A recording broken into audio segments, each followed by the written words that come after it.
Alright, welcome back everyone. It's been a little while since I did another video, but this one is a continuation of the last one, where I was experimenting with the Unity terrain editor. We built a basic landscape using a height map and applied basically a stone texture to the entire map. So the ground was just wavy and hilly, and had valleys and some flat areas, and it kind of rough, and just had a stone or like a rock-like texture applied to it. So in the interim, since that time, I've updated the map a little bit and smoothed out a lot of areas, made a couple of flat areas that would make it easy to lay down like a small village or build a small village or some other structures. And um, as part of this learning series, I guess what I'm doing is just not really building I am kind of building a game, but it's not. Doesn't have any objectives other than learning to do different things that are required of a game developer, and trying to learn how to do those things in this um, little project here that I'm working on. So I've given the new project a name, Harvest. I don't know if I had it named last time or not, but Harvest is the current name of our game project. And if we look at the scene view, I changed the texture from rock to grass, and so we got a grassy look instead of that. Now I'm actually in the Y view. I'm looking from the top down, so let me change to the X view and give you an idea about what I've done here. And you can see I've added some trees to the landscape, and let's see if I can kind of rotate around a little bit, give you a little view of how this sort of looks.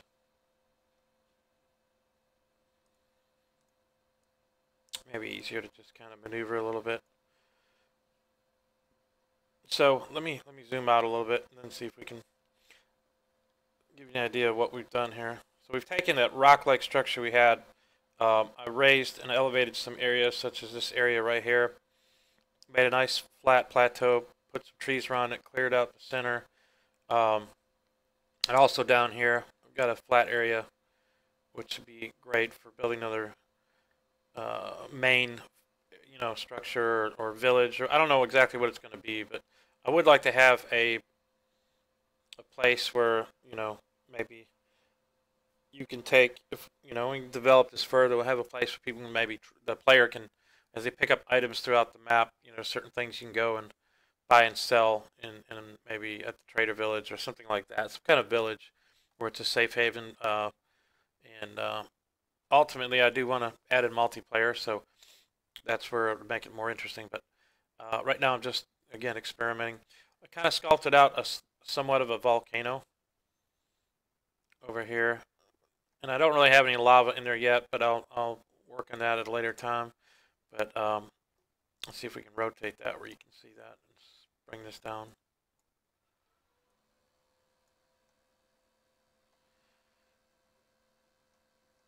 I know there's an easier way to do this. Let's see.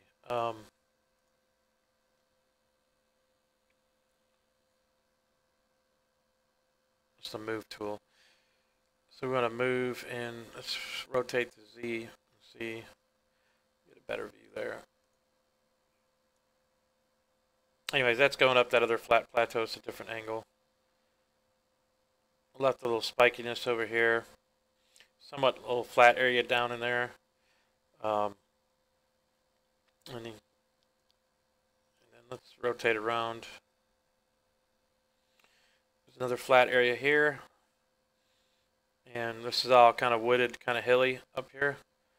Hadn't really decided what's going to be going on there.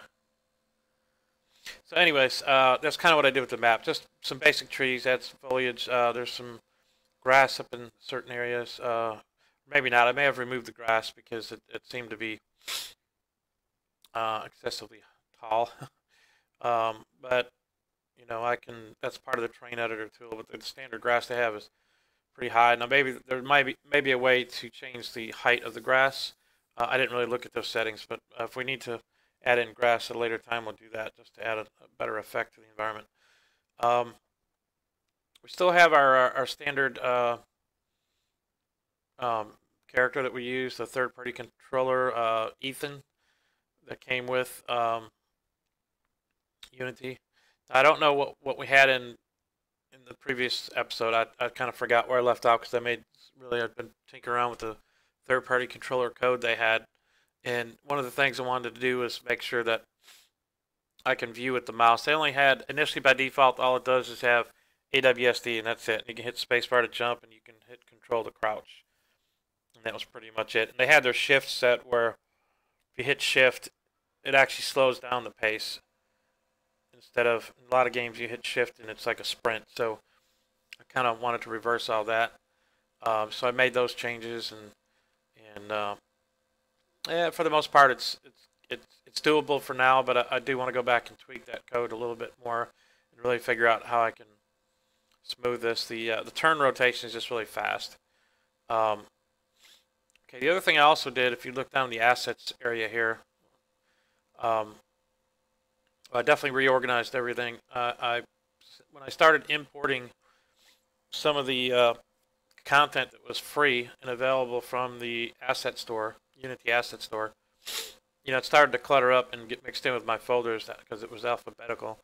But I wanted to make sure anything that I was creating, stuff that I modified once I downloaded it, would go into my folder. So I put an underscore under every folder I've created to keep my stuff tidy here.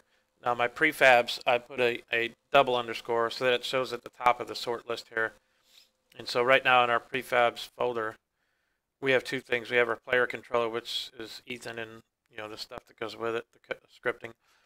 And then we have this was a building I downloaded actually. It was called Old Building. I renamed it as Building Brick, whatever I have here. I can't really see the name. It doesn't show it. Maybe I can expand it out and see it. Nope. Anyways, there it is. Building Brick Storage, like a storage building, sort of. And so I was using that. It was a free asset. Now, it didn't come with any collision detection. It was something that, let me expand this out here. Matter of fact, I have one here. An instance I just dragged over I was playing around with. But all they had was basically the walls and the floors. Those two child components, or game objects, that were off the main one. And so it didn't have any collision detection. You could run right through it. So what I added to it was, down here it says Old Building Collider. I added basically a group. If you see here, I nested it all under a empty game object called Old Building Collider. And it's for the old building, which I probably need to rename that now because it's Building Brick Storage. But anyways, I like to keep things matching. But anyways, it's basically the I took the primitive shapes and added various colliders for you know, they had a front step and there was different walls, and the front to back there's some window openings and things like that, which I still wanted to keep open, but I wanted to be able to stop a player from kind of walking through the walls. And I'm thinking on later on in the game, this may be like something when you're in there, if I ever get where you can shoot or throw things or whatever, or do some attacks from inside the building out. I wanted to make sure there was not a collider. I could have did a simple wall collider and just closed the whole building in, but then, you know, you couldn't really have your player interact or shoot out through the window because it would have been blocked like an invisible wall, sort of, you know, the collider component. So I built this. I don't want to say complex, but it took me, I'll be honest, it took between 2 and 3 hours to go and get everything lined up and build the colliders and set it up the way I needed to. And let me just double click this and see where to go.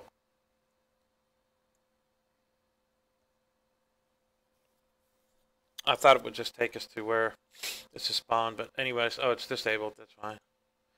Okay. Okay, so that's basically, let me turn this off here. Old building collider, uncheck this. And so this is basically what they provided right here. Let's zoom in on this just so you can see what this structure looks like zoomed in and the texture. We'll rotate around. Zoom out. So you've got this basic structure here that can be laid down, and it has a concrete step here. You can go inside this building and let's rotate around here. And so it had like a little counter in there and all that, but all these walls and windows, you could walk right through it. You just walk right in. Matter of fact, because it looks like it's raised up off the ground, when I would initially, when I dropped it and I started walking, my character looked like it was sunk down in the floor and just walked right through the building.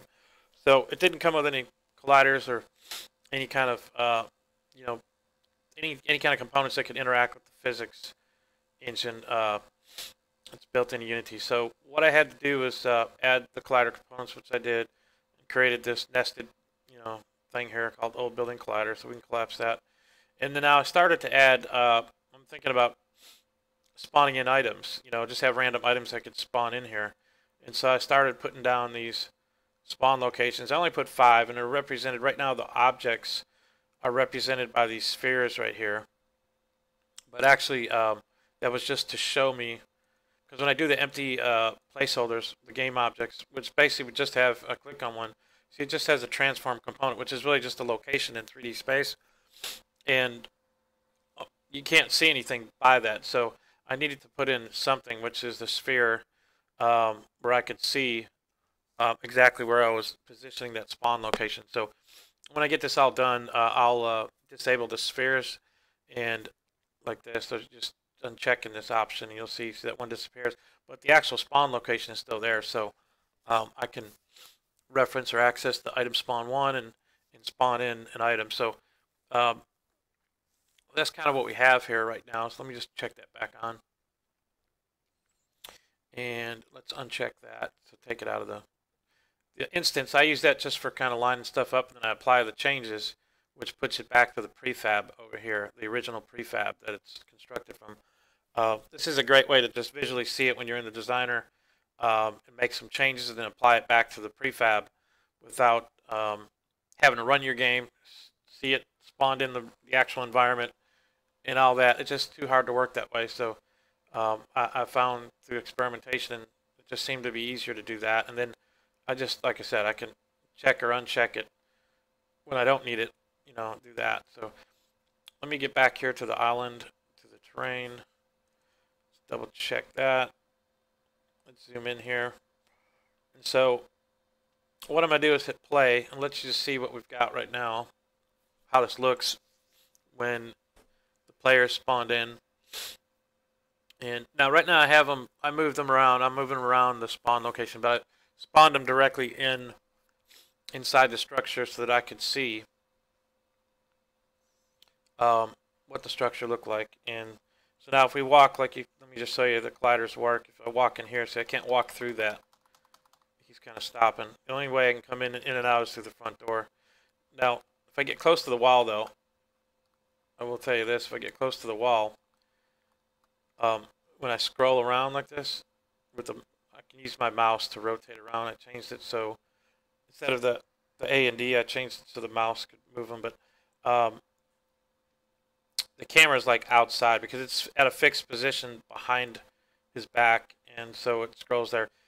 There's a way I can get it to stay inside. Like if you do this and the camera actually collides through that wall, the camera can stay within the wall. So it may like zoom in and maybe just show a different angle or whatever. I haven't really worked on it yet, but I know that there's ways to do that. And so anyways, let me walk forward. So that's basically what the structure is, and you can't walk through the cabinets, with the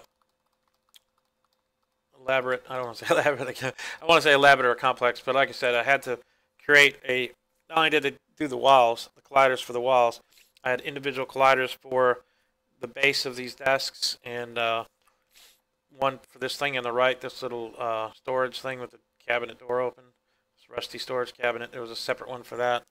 And obviously the sides with the windows, I wound up having to breaking it up in sections. I had a lower section, and then a top section that went across, and then a collider column in a column position up and down for the 3 sections of the brick that were to the left and right of the window and the other side of the door there. And same with this side. This side was not too bad. It was actually one piece on the left, one on the right, and then one on the top and bottom. Of course, the back wall was just a single one, and the side wall as well was a single one, along with an angled one for the did a separate collider for that. And basically, the simplest way or easiest way to do the colliders is I took the primitive shape called a cube, and then I just resized it, scaled it in the X, Y, and Z to get the desired shape I needed.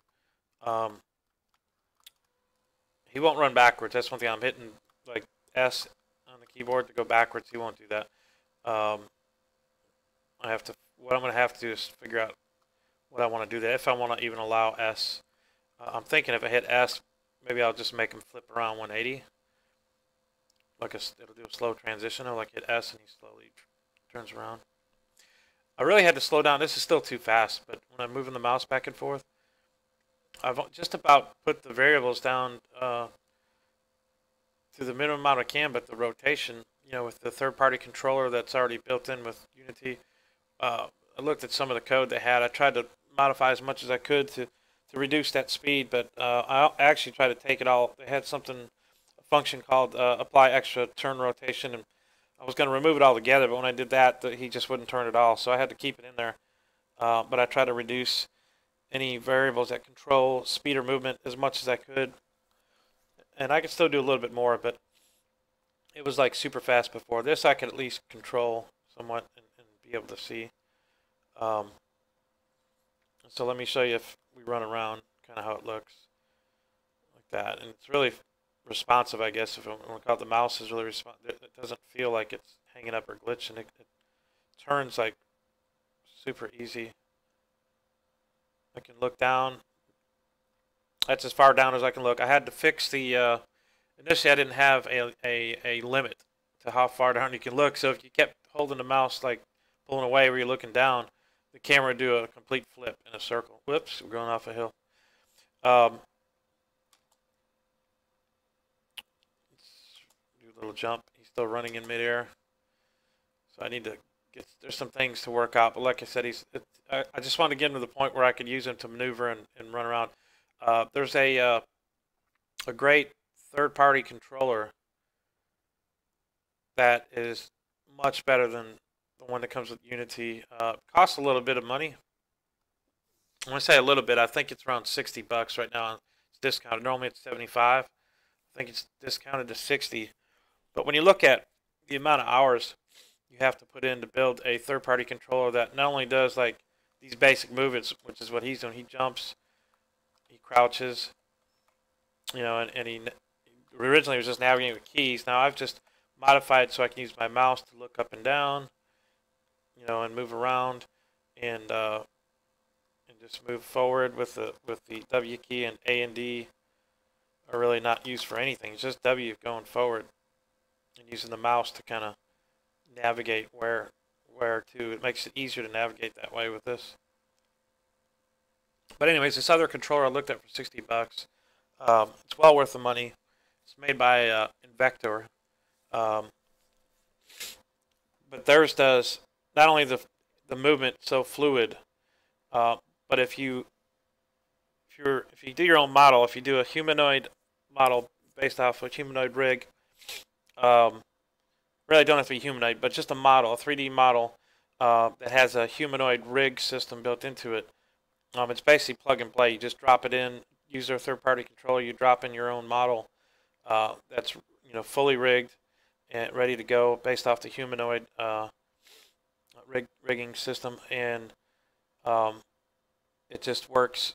With their stuff. Like in 10 seconds, you could literally swap out their default model they have with your own. So if you create your own characters or purchase your own through the asset store, it's really great.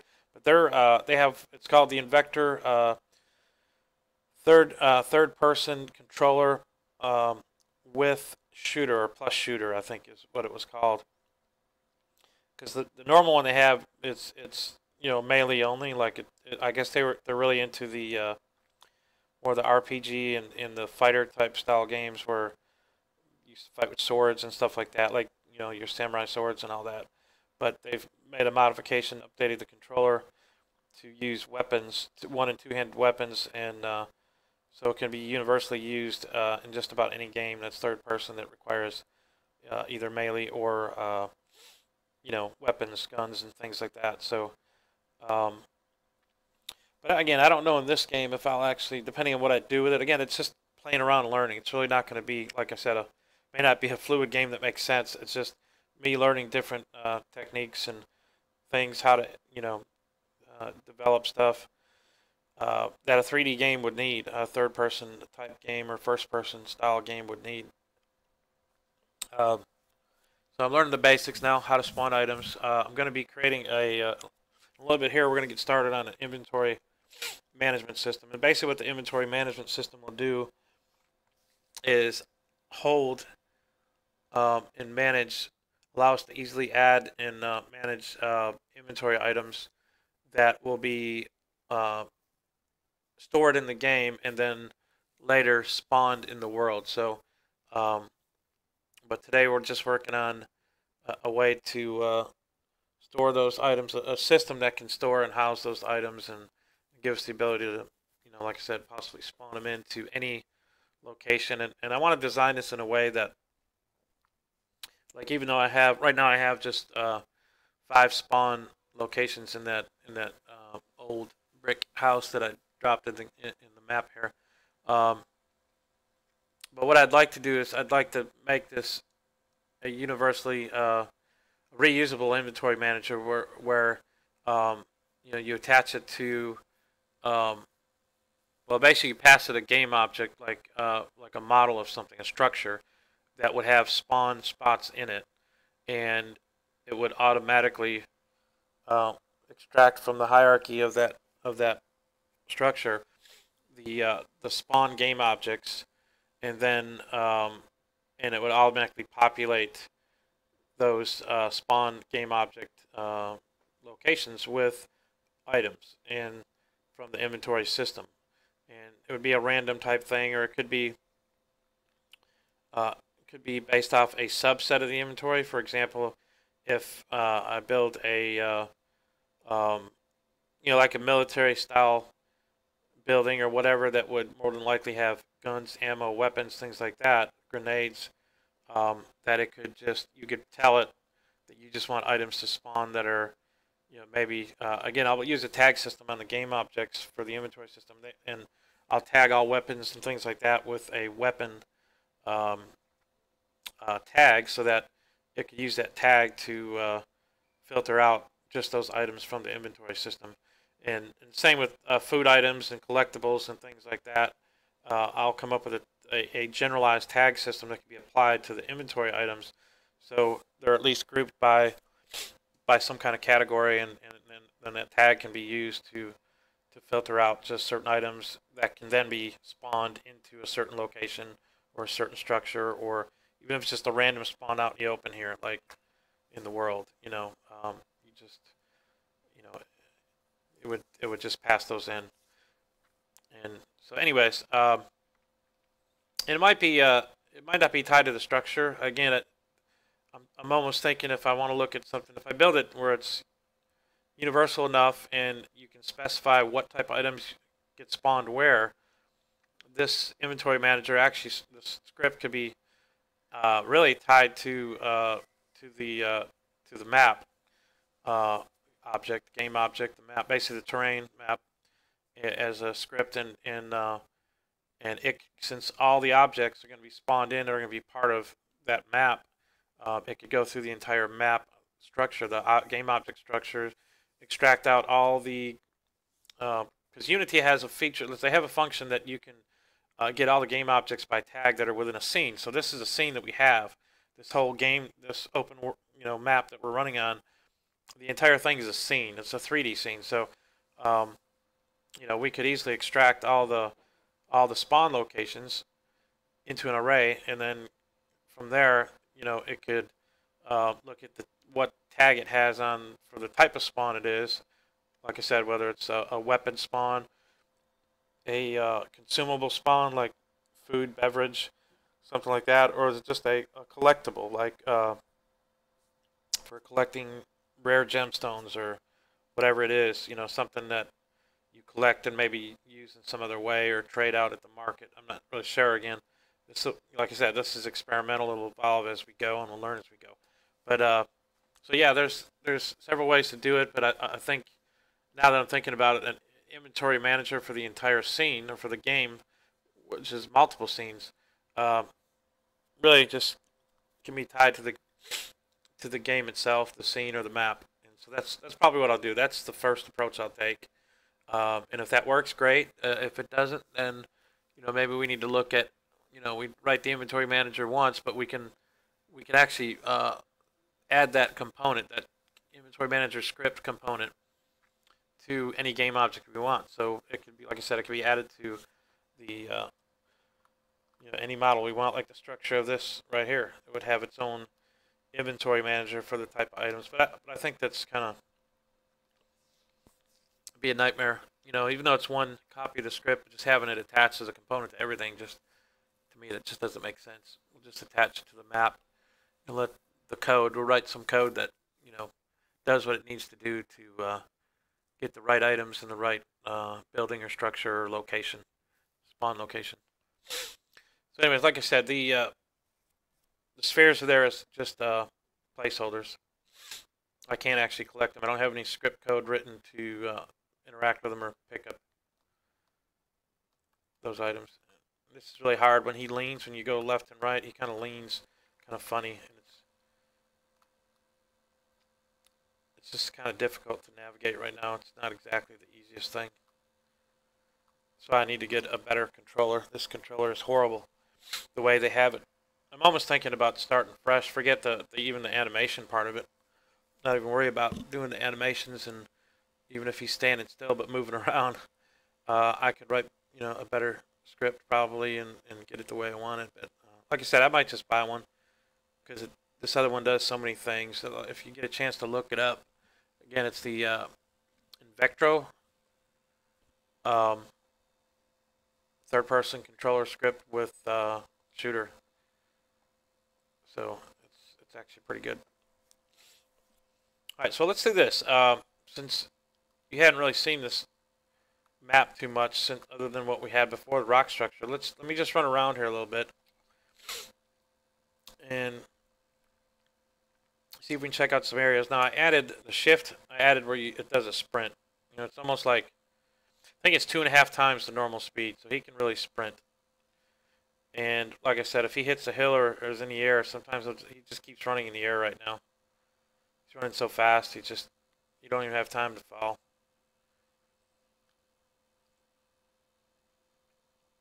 So we got some trees here. I initially used the, they have this thing where you can tell it to just spawn trees like all over the place, all over the map, as opposed to putting them down individually, just stamping them individually. But I did that at first, and they went all over, even in the water. They were just like all over the map. So, and this is probably a dead end right here. This is not good. Endless pit here. Look at them. Look at them go. I don't even know if we can climb that. Probably not. We're probably stuck here now. Yeah, we're in the bottomless pit. So these are areas of the map like this that I'll have to look at fixing, because you can't really run in that very well. Okay, so this is the area I flattened out. This area past these. Those are the spiky things there. When we zoomed out and you saw those spikes sticking out of the ground that I mentioned earlier, this is this area right here. That's what that is. But I flattened out this area where you can kind of run, and there's like, I want to say a couple of little hidden cubbies, but it's just some area that I could do something with that's along the water side, And I also added a new skybox. I don't know if this was in here last time. If you look in the distance, there's a different skybox, so than what I had. than the default that shows up. So this area here, I thought maybe I'd have something that was kind of like unique or rare, be like a hidden kind of area, be hard to get to, all the way over here. In this area, I hadn't really decided what I was going to do. Maybe it would be something you interact with, you find. I don't know. Like I said, I don't know. I don't know if it's going to be an item to find or just something super rare, or maybe another AI person that's just a character that's in the game. It's just sitting there stranded, waiting for someone to help.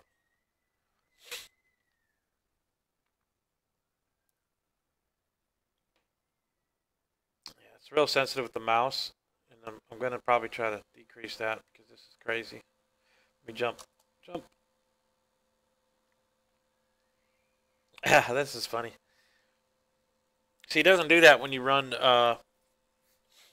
normal speed. He really won't do that.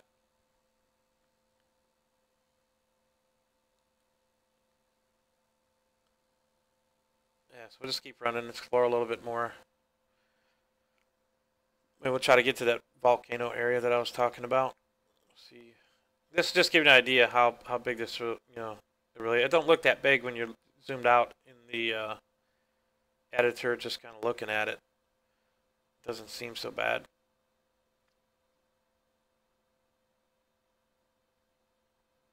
It actually seems small, but it's a pretty good size open area. It's not like massive like some other games, but for a starting point, like a playground to play on and develop and just do some things with, definitely, there's plenty of room to do that. And all these hills, if I don't like them, I can go back to the editor at any time and smooth that out. Um, yeah, I kind of wanted something kind of hilly, a little bit like this, and maybe even maybe I'll etch out like a little path, like a dirt trail that you can run on that kind of goes through the map.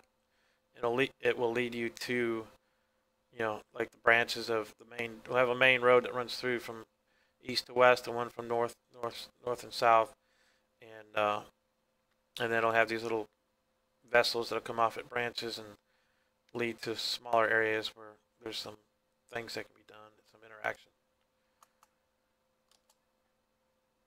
All right, so as we get over here, this is that other flat spot that when I was shown from the high level view, you see it all the way there to the right. I mean, it's a pretty good little map.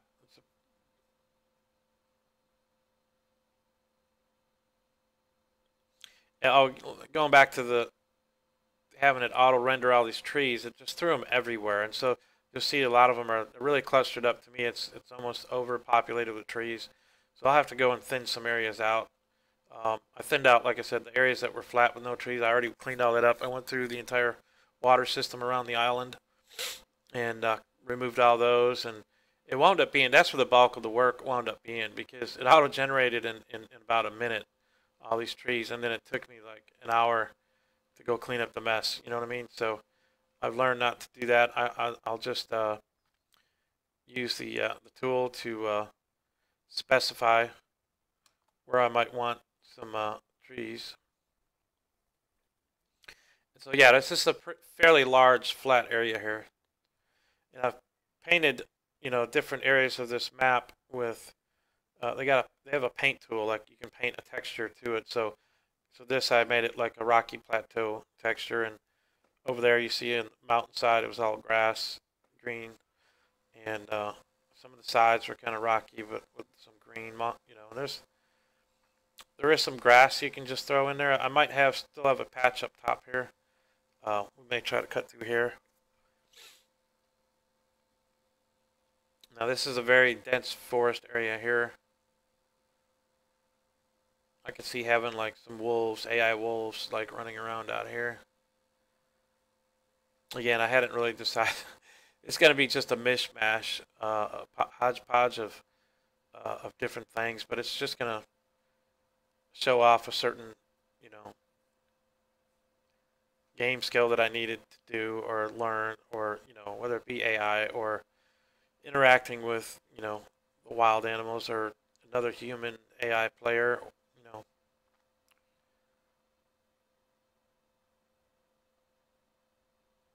So yeah, you see this is kind of dense here. Left it a little rocky here in this area. I believe now that we're getting this rocky area, the maybe where the volcano is near, somewhere near here. Yeah, I think it's straight here, straight ahead.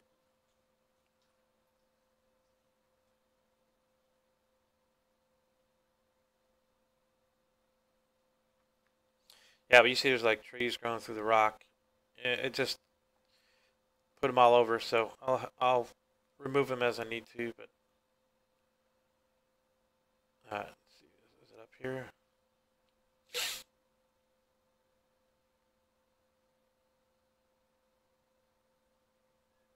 Okay, yeah, I think it's over here. I just kind of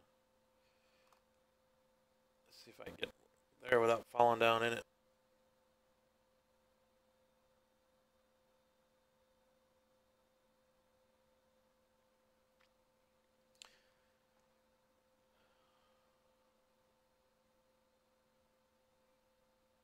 Yeah, it feels like there's frame loss, but I think it's the jerkiness right now because it's tugging and pulling to the left as I walk.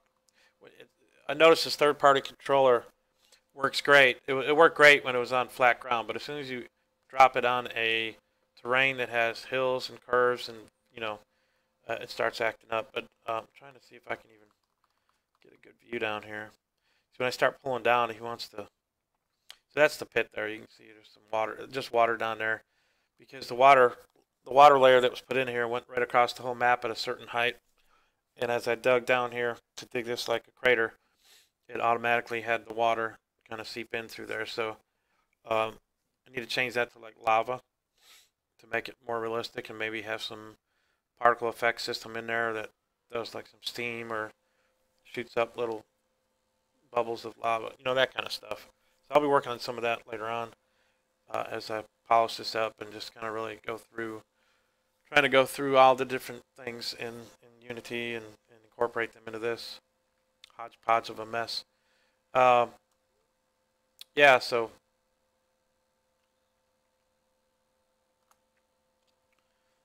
that's that. And we got another plateau up there. Let's see if I can run there. I wanted to actually check that out.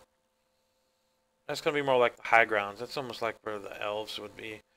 Um, they would live in the high ground, the high plateau.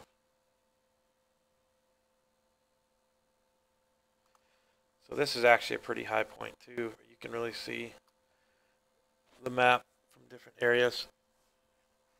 And I kind of want to make it where you can easily get to areas like this. And this is almost like the center of the map, I want to say. So it's like the high point.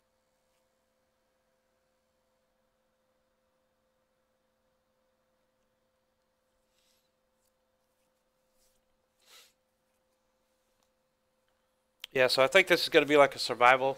It's going to be a survival type game where you're surviving out in the wild. And so as you playing this game, the longer you're in there, you start, your your hunger bar, thirst bar goes down, and uh, now I didn't find any free props so far that were that had like food items, but I'm actually sure they're out there. I'm going to show you in a minute some of the items are things that I downloaded for free that I can use in this just to be able to spawn them in and not have to get into a modeling software to make a bunch of this right now, because really I'm just trying to learn the game code side of it and how to interact with these 3D objects. I can learn how to do modeling software at a later time. So let's get down here. Look at that. He's like running on an invisible line there. What it is, gravity. I think I reduced the gravity, and that's why he's not dropping as fast. I was playing around with so much stuff because the third-party controller was just like messing up on this, and I was trying to figure out the best balance between everything. But I definitely need to either add more mass. There's a mass variable for this third-party controller, a mass variable on him, on the rigid body component, and that mass could allow him to fall faster with with the gravity being lower. I may just do that and come up with a balance that works. So anyways, let's see. This is kind of difficult to get this sculpted just the way I wanted it, because you can't get in. I mean, you can kind of zoom in like this, but it takes super long. I did it at a higher level, and it looked like it was all nice and like a nice flat walkable hill that I could go up. And when I zoomed in, I mean, this is what I got, all these pits and craters. And I mean, it did have some sides that I could run up, but I really have to look around, you know what I mean, and find that smooth side. Yeah, so here's the, once you get up here, you're home free. Here's the grass I'm talking about. From distance, it looks like it's just kind of low to the ground, but watch when he gets up close. It's almost up to his shoulders.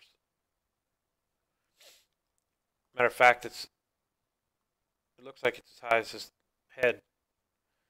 Looks like my guy's a mini guy, like an ant running through the cornfields or something. So anyways, but yeah, they got nice flowing grass, and you just apply it. Really, you paint it on the scene where you want it, and it's like this, you know, grass that kind of flows in the breeze or something. It's pretty cool, but I'm sure there's a way to control the height of it. I didn't really look at it. So yeah, up here I just laid out some grass all the way up through here. Toward the back here, I kind of left it open. But this is a huge area that's, again, nice and flat to do some stuff with. Maybe there'll be a giant castle up here, and you got to do like runs up there and fight against some AI knights or something, or ghost knights, or I don't know. I just kind of come up with some stuff. Just have a look down, look see. Yeah, we got a nice jagged edge. You can tell I didn't like. There's a smoothing tool where you can smooth the edges when they cut it. Because when you zoom in and you're actually in the game, it's got some rough edges, and so that can all be smoothed out very easily. I just haven't gotten around to doing it. I just wanted to throw some trees down and paint some textures and see how it looked. But I'm going to have to do some sculpting. And you can almost see, yeah, depending on what angle you're looking at, you can see where the water doesn't quite cover our our underlying sand foundation, which is under the water. It's the sandy texture, sandstone. But yeah, so it's kind of where I'm at with what I did. Just kind of played around. I kind of really hadn't been on it the last few days, but I want to keep doing a little bit every day. And yeah, so let's stop that. And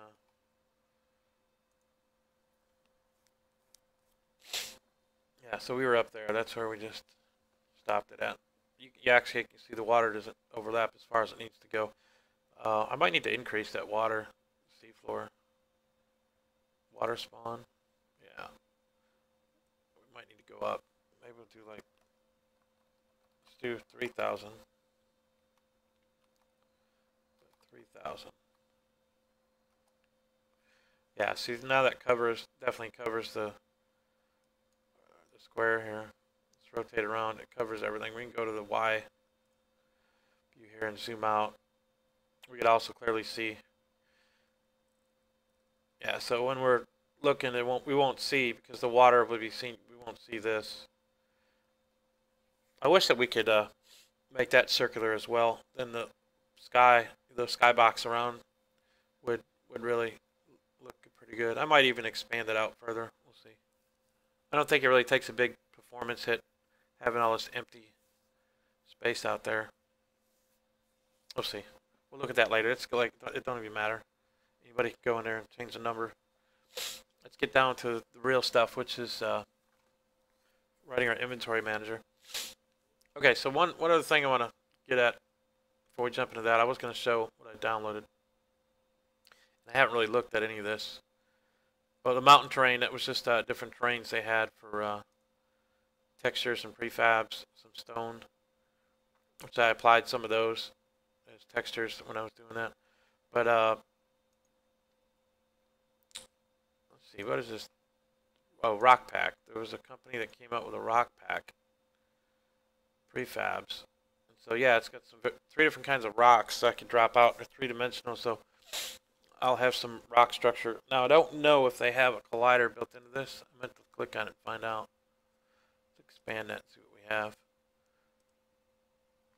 Okay, yeah, cool. They do. They have a mesh collider built in. Awesome. So, what I was using was regular box colliders because that building was somewhat had a squareness to it, and rectangular or flat type surfaces. I could just use the box collider for that to approximate the collisions and all that. But with an object like this, like a rock or anything that's not simple like that, you generally use what's called a mesh collider, which is built from the the mesh renderer that's built. So the mesh that's on here, the three-dimensional mesh, wire mesh, you can take that and build a collider component based off of that. Now they've already included these with it, but there is a way. I've tried to follow a video along. Now I didn't have the buttons it was saying for whatever reason. I don't know if it was an old video on how to create the mesh collider from an existing mesh. But maybe because I'm a newer version, they've either removed that option, taken it away, or it's no longer available. I don't really know. So I'm going to have to wait for an updated video to come out. And it may be that it has to be done in your modeling software where you generate the mesh over there. And when it's imported into Unity, Unity may automatically build the mesh collider based off the mesh data that's stored in the model. So again, I haven't really gotten that, but I'm glad they have it. That means I don't have to worry about doing anything that with this. I can just drop it in the scene and it'll be ready to go. So I downloaded those, some rocks, a rock pack. Yeah, that's the original building there. You see it just had those two there. And I added what I did. Survival pack. This was, so there's the prefabs they have. It's kind of like a survival pack. They have an ammo box, a baseball bat, a bottle of water, a first aid kit, a Jerry, whatever that is. What is that? It's like some kind of storage thing. A mag, like for a gun, a silencer, and they have a pistol. Prefab, which they're not showing a preview of it, but it's supposed to be a pistol that works, I guess, with the mag. And then you have a silencer you can put on it and all that. So that's something to start with, but I was going to have some of this stuff just randomly spawn out there and get them working at. But I don't know if a lot of this is really going to apply. I need to, some of this I will use, like obviously the first aid kit makes sense. Player gets hurt, we'll use that. We'll definitely have how you regain health points.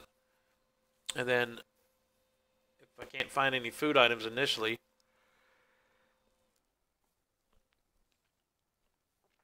as he's running around, he'll get thirsty. I don't really worry too much about the hunger side, but we'll do some kind of component that reduces his thirst values and health as you play. And so you have to find these first aid kits and bottles, and it's just really just to demonstrate that we can simulate and write the script and the code and get stuff to work like that. And then once you figure that out, then you just getting the right 3D model and adding in the other, expanding it or more beyond just a simple thirst and health point system is fairly straightforward and easy. It's just coming up with different attributes or things you want to simulate in your open world, and it's easy at that point.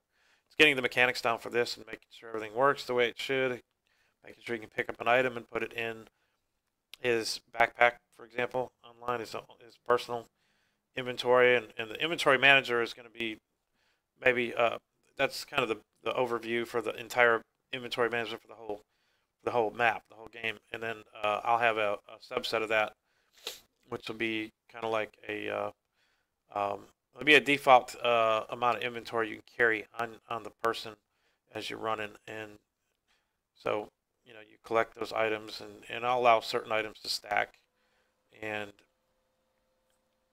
I might add a weight system, a simple weight, track weight. So I'll have to And that's something we're going to talk about here is, okay, how are we going to represent these? Right now we just have these 3D models. So we now have to write, come up with how we're going to represent these as data, as game objects in the game, not just as a 3D model, but what kind of attributes do we want to give to each of these, and how complex do we want to take this? Like I said, initially it's going to be very simple, so we can get the framework built, and then it would be easy to expand and add additional attributes after that. So, so let's bring up. Oh, one last thing. I think there was something else I wanted to show. This Adventure Forge. What is this? Yeah, I thought these were kind of neat. They had a little mushroom set. It'd be interesting to put these in here. So you got 2 different kinds there.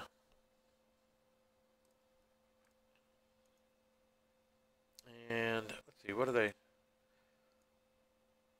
Cap convex stock. It's pretty much the same. I don't know why they have 2 of the same, really. What's different about them? Oh, okay, one's slightly different. They look the same, but they're a different shape. So this one's thinner in the top, and this is thicker. So I don't know why you would have something like that. Maybe it's just do a simple animation. If you're pulling it up out of the ground, it's like that. It's normally like this laying on the ground, and when you pull it up, it's like stretching it, it gets thinner. I don't know. Maybe it's just 2 different styles. Yeah, one is just fatter than the other. I guess it depends on what you want. I guess I use the first one of each, the thinner ones. Although I like that one better, I guess that one. But I figured I'd have those, like maybe have a mushroom patch somewhere, and maybe it would be something you would pick to mix in with some water and that you collect, and something else to craft. Like if we get into like a crafting system, I just wanted some basic models I can use to come up with a basic crafting system, even if it is just one recipe. I just want to be able to implement that, right? You gather the items and then you can craft the recipe. Like I said, once that's built, you have the framework for that, then you can add as many other recipes as you want. You just have a simple way where you tell it, okay, these are the items that make up this recipe, and this is the end result you get when you combine those items, when you craft it. So, a crafting system would be another thing I want to develop. An inventory management system, of course a inventory, the player inventory that's on his body, and maybe eventually we'll get a. I did find there was a storage chest model that was free, and so maybe we could use that storage like a vault of some sort, where like a master vault, where you can go and drop things in and store them away, like, and you can place that vault anywhere you want, maybe within the map, but I'll look at that later on. Right now I think it's just going to be a simple, it's not really going to be a master storage anywhere. It's going to be whatever you have on you is what you have. You're just surviving, so you collect what you need as you need it, and you can only carry so much ammo on you and have a limit to the number of guns. You have a primary, a secondary, and a melee. And again, you won't have too many choices. It may be that maybe it's just a pistol we'll have. We'll have a pistol and then a melee weapon that can be used to maybe chop down trees or fight against, whatever. Some of the wild out there, wild animals. There was a free wild animal pack. They had about a dozen different wild animals, so that would be kind of cool to get those. And I think they have built-in animations. Again, we're going to build our inventory system. So let's move on to that. And just the first thing I want to kind of do is jot down some ideas here. What we expect this inventory manager to do. Let's just pull over Notepad here. I like to do everything in Notepad. It's simple. And so this will be our inventory manager.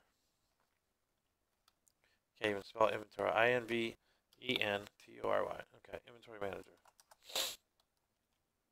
All right.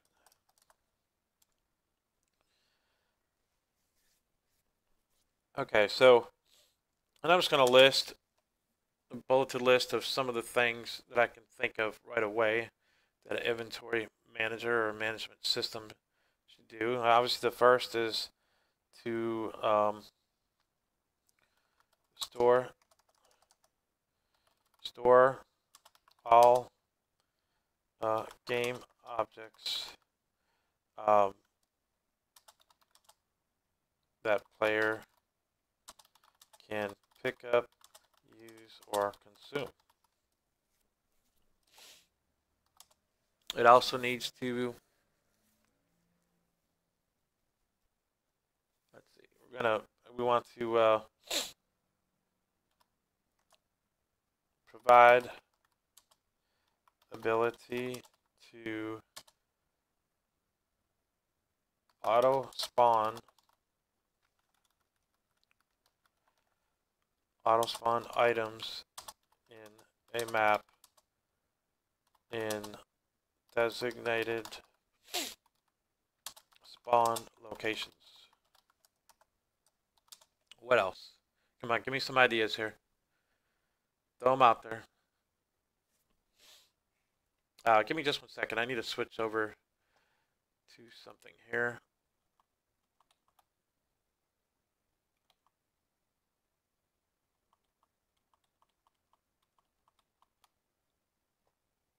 What I'm trying to get to is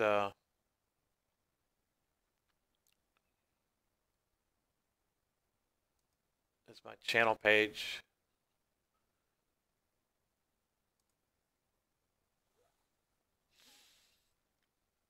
Oh, there it is live now. Didn't refresh it is what it was.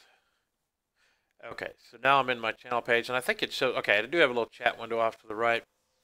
Oh, there it is live now. Didn't refresh it is what it was. All right, so hopefully we're getting chat. I'll be able to see it. I don't know. Let me type something just so. Hello, viewers.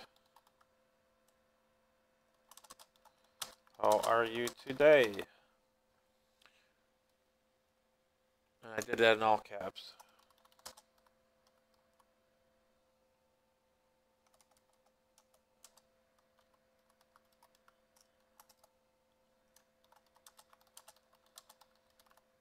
Okay, so that should allow me to interact. I guess I didn't have that up on the previous sessions I streamed, and so at least I'll have that. If somebody types something, I can at least respond back and maybe keep an eye on that and see it. I just, on my second screen here, my second monitor, I've got that page up where I can see the chat. So, yeah, so anyways, let's jump back to our notepad here. So our inventory manager will store all game objects the player can pick up, use, or consume. It also provide the ability to auto spawn items in the map in designated spawn locations. It also will provide easy methods to add or remove inventory items.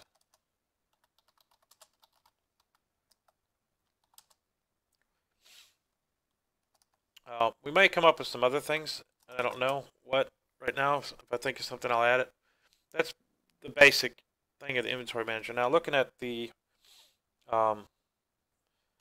attributes of individual inventory items. So each item, when it's stored in the inventory, is going to have attributes that we want to track on it. Like I was mentioning before, on a way to filter, or if we want to be able to filter certain items, or if we can only spawn in weapons, we want to be able to know how can we just extract from these models. How do we know that they're going to model as a weapon or whatever? Well, it has to be tracked through an attribute of some sort. So, those attributes will be stored as a game tag on the actual Unity game object using the tag property they have. So okay, so each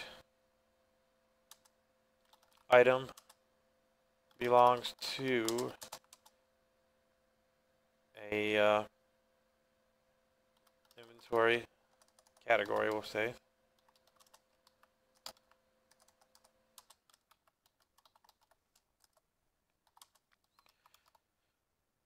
each item will have a kind of want to call it an action value because I don't really know. Like for example, you've got on a consumable, food or water, for example. It may water would have a value that would increase your thirst by so much. Food, a certain food item, have a value that would increase your hunger. You know, closer to 100%. Um,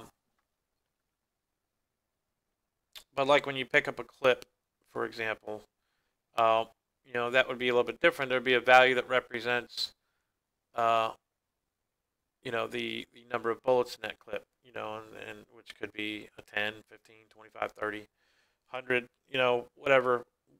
We can design it any way we want because we're going to represent that in the game and we're going to track that in the game through the inventory manager. It's going to have the ability to keep track of stuff like that. So some are going to be a single use and some could be a multi-use. Like for example, when you pick up a clip, if it has 40 bullets, well, your gun, as you pull each trigger, is going to fire. If you're in single fire mode, a single bullet. If you're in full auto, it's just going to really just continuously, run the script that fires a single bullet, but it's going to do it in succession. There might be a small delay between each, action for that, but essentially it's the same. You could do the full auto by taking a single shot and just putting it in a loop so many times, or a burst mode if you got a burst mode like three bullet burst or 5 bullet burst, whatever it is. It's essentially a loop that's going to handle that in the script. So anyways, yeah, I call it an action value, but it's based on what it's doing. We're going to just call it an attribute value is what I'll say. And it's going to vary by the item. So once we know an item belongs to a certain class, then we'll have each item will have so have a generalized category, and then we need to have each item will have a unique item category, which would be kind of specific. Well, that don't really make sense. I mean, unless we're doing subcategories of categories, and I'm not really getting into that now. Just keep this simple. Each item would belong to an inventory category, and I'll put out some examples. I.e., for example,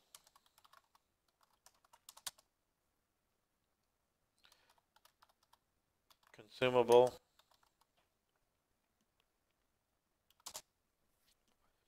weapon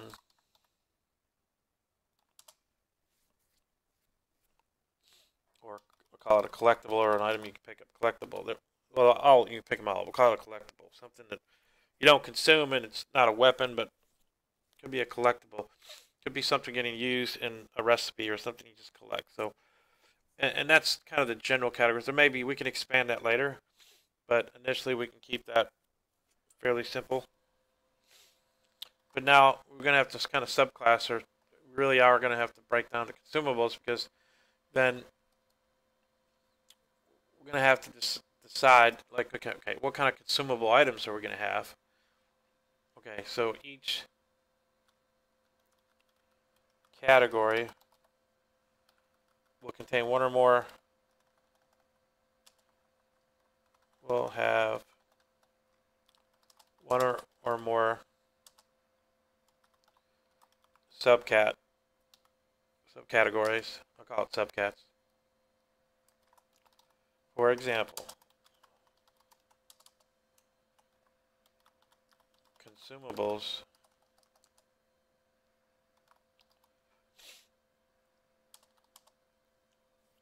would have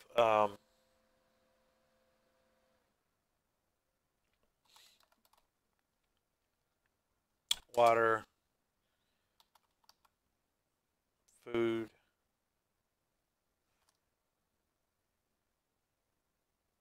well, maybe you don't have to break it down into subcategories, because what I'm really looking to do is identify, okay, if it's a consumable, then what kind of trait like how does it affect the player? What attribute does it have that either affects the player in a positive or negative way? In the case of drinking water, it's a positive thing that affects, it's a health increase.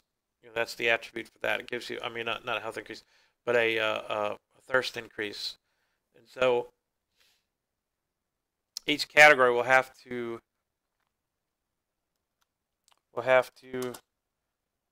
each category will have defined a number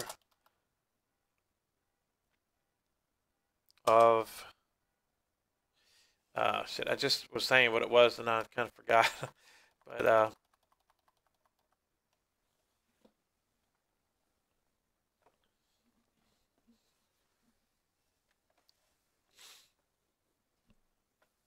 I guess I'll call it, well, an attribute type. Each item in each category. Each item in each category will have an attribute defined that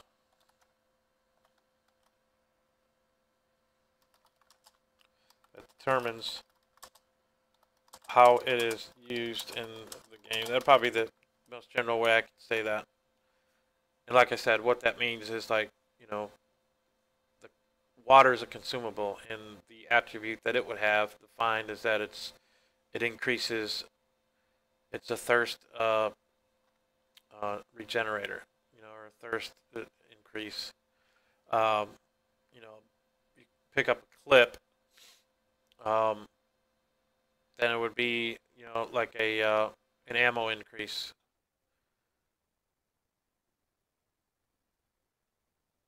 So I guess the reason I'm trying to come up with kind of like something general like this is because then it could apply to multiple weapons. For example, if you had um, in the weapon class, um, well, I guess we need to weapon. I'm going to have ammo as a separate category. But in the example of the ammo, if there were several clips of ammo out there that could be collected, then I don't necessarily have to know, or define anything very specific to each ammo, other than the fact that it's the type of ammo it is.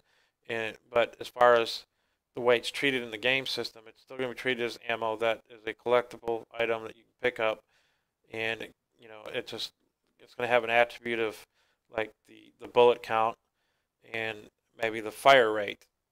Is it or the fire rate mode? Whether it's single, is it going to support multiple modes? And so once you come up with the definition of all those, and then you can just apply it to the different ammo, types and all that, or really the guns.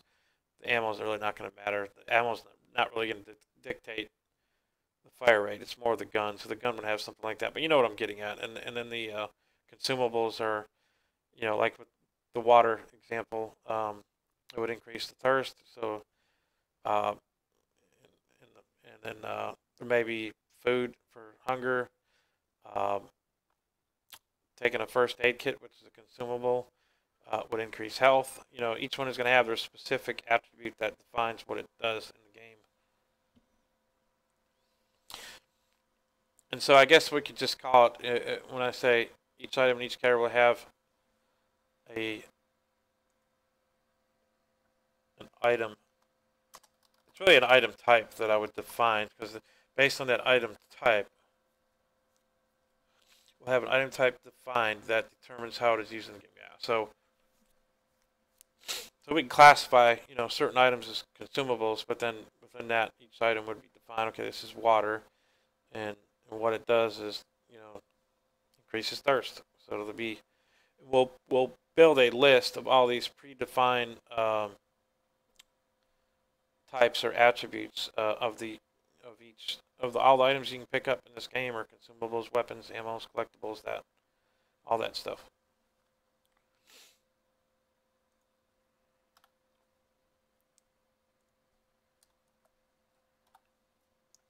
I kind of, I know more about how I want to code this than how I want to track it, and just writing it out is good because it forces you to think through something, and then while you're thinking of one thing, you may just think of another thing that goes along with it, or something you need to take into account. So it hopefully will make the code more efficient and improve it and minimize the amount of mistakes made while programming. All right, so attributes of individual inventory items. I'll have a category. What else do we want to have? We're not really going to be concerned with any kind of decay rate, or something. For example, with food, maybe it expires after a certain time, it decays, it rots, it's no longer good. We're going to keep this simple, and I think it may not really be that much that we need to track.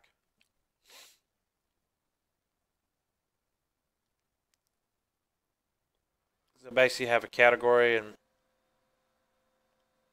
an item type. I think that's really enough, and then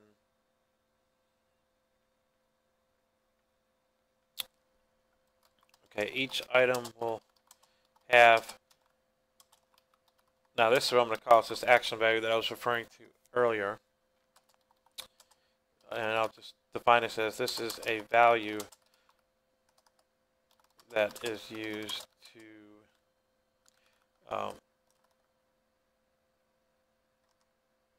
affect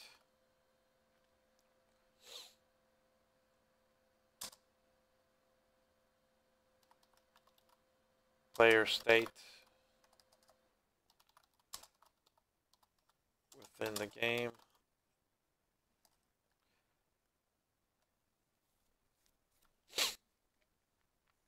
So let's going back to the water. Water is going to be in the consumable category. The item type will actually be water. That would be the type for the 3D model I've downloaded of the bottled water, for example. And then the value would be, okay, if we start, your thirst at, on a scale of 100, and it's slowly going down, maybe when you drink a single bottle of water, the value that would be assigned to that would be, I don't know, like 20, for example. So you'd get a 20 point increase in your thirst from the bottled water. Now with the ammo, it could be the same. The three things that would define like a piece of ammo would be the category, which would be ammo, and then the type would be the type of ammo, what it is, and then the value would be the bullet count. That would represent the bullet count. So really the value, action value, is going to be, it's really going to be defined in it's going to be context sensitive based on what the item type is. So, so just looking at it and say, hey, this has got a value of whatever, don't mean anything until you look at what the item type is and what category it's from. Then you can extract the meaning of that value. And so we'll come up with some reasonable values and come up with a name or a system that works so that we could easily expand it as we go. And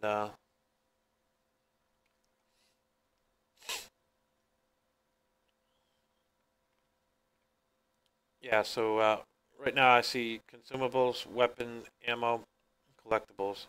Collectibles are things, like I said, that would be used in the crafting system, things you collect, or it may be things that are used on a quest. You've got to collect, somebody wants you to collect somebody of one item and bring it back to them. If you met another player in the game, and then you get some kind of, excuse me, I'm yawning, some kind of reward for that. So I think that's all we really need. I mean, just to get a, something we can look at and say, okay, this is how we're going to define items in the inventory. And then above here, these are going to be the general things that the inventory manager will need to do. Now, we'll break those down further, and I like to document things in the code a little bit, and rather than in a formal document or something, I'll just, when I'm writing the code, I'll put some notes in there, because ultimately all this is represented in code and script, and So if someone else were looking at it, you know, they can at least see some notes there and how it's being used and why we're doing something a certain way or whatever.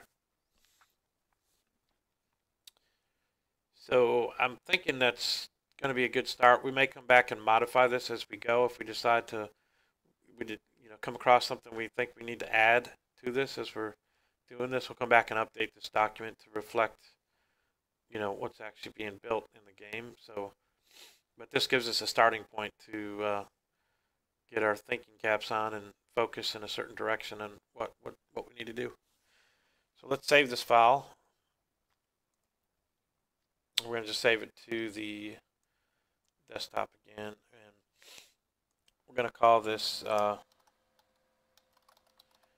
inventory manager.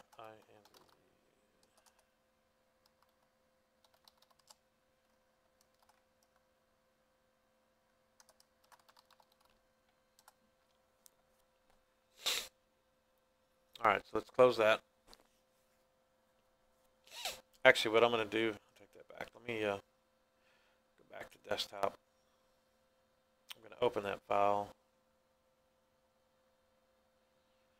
Oh, where'd it go? Where'd it go? Where'd it go? Oh, I went to downloads, desktop.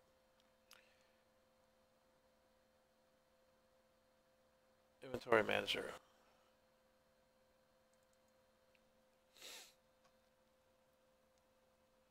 And what I'm going to do is just move this over. It won't be here, but I want to just have it on my other screen here for reference. You won't have to keep looking at it, but we'll have it here so I can easily pop it up and look at it. All right, so let's close that.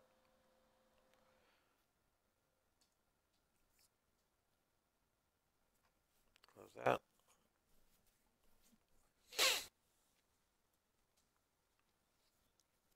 So we've got a, let's go to our scripts file here. I've actually got a inventory manager file that I've started. It's just empty one. I just created the file called inventory manager, and it's basically empty. So we can open that. Let Visual Studio load.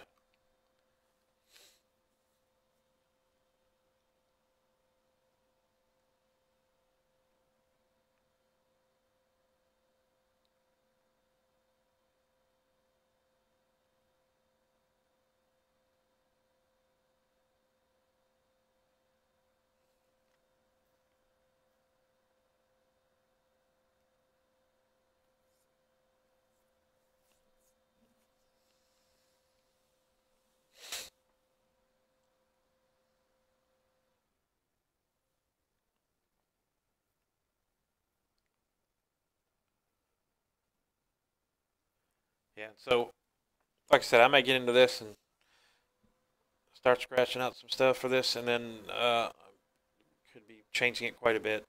Just whatever we come across when sometimes you encounter things that you figure out you need as you're writing code and midway, and you might have to sometimes abort what you're doing or just modify if you can. Hopefully, if everything's planned out well, you won't be doing much modification other than making additions to it, not subtractions or reworks. All right, so we got a public class inventory manager.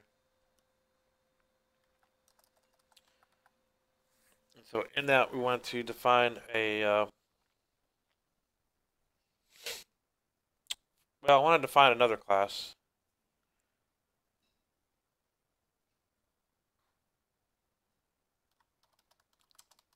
Public class inventory item.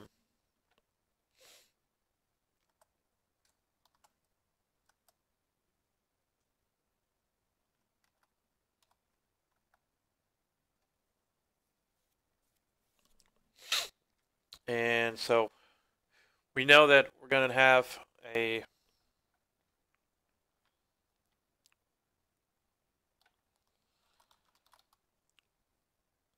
private, we're going to have a game object, which will represent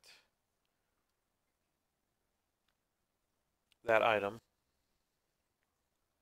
actual model, private game object, just a generic game object. and we're going to call it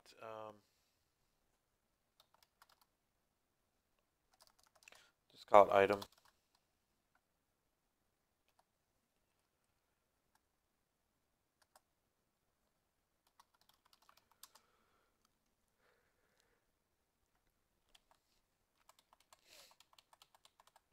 So what we're defining right now is actually the a simple class just for an individual item that's going to be in our inventory manager.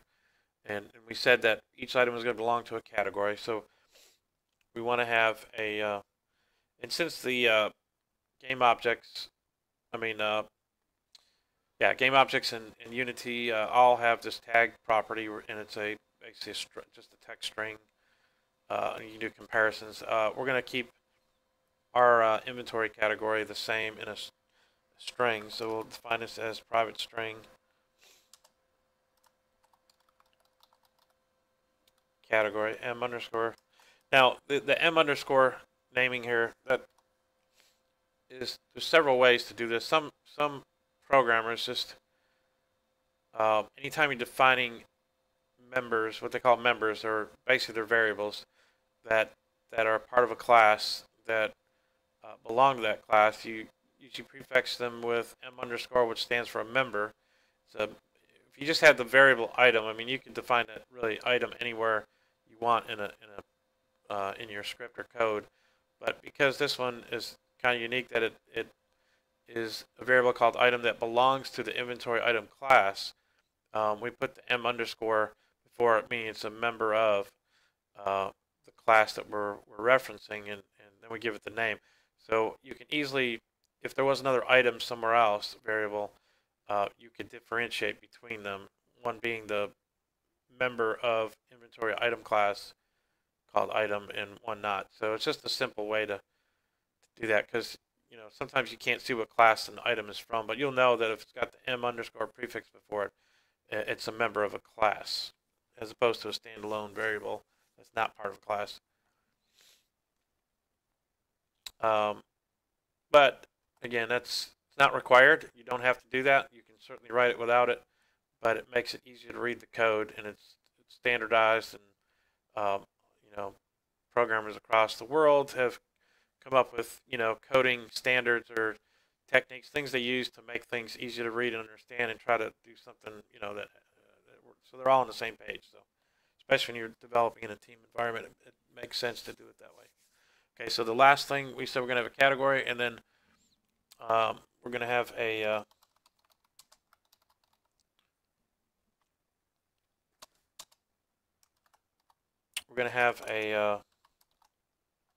basically an item type. Why is it M going capital? Okay. The item type. And then we said we're going to have an action value. Private, and we'll make that an int, which means we're just going to use whole numbers, nothing that's fractional or no decimal portion.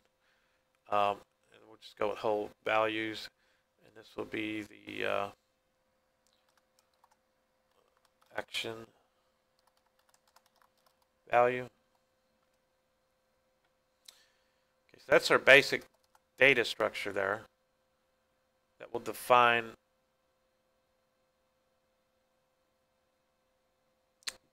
what we need to track for each inventory item. Now we're going to have to write a number of what we call helper functions that we'll need as part of the inventory manager method. So let's get into that.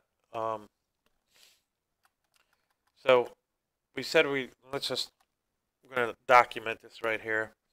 We'll just say helper functions needed. And these are ones that we're going to create here. We're just going to make a list here.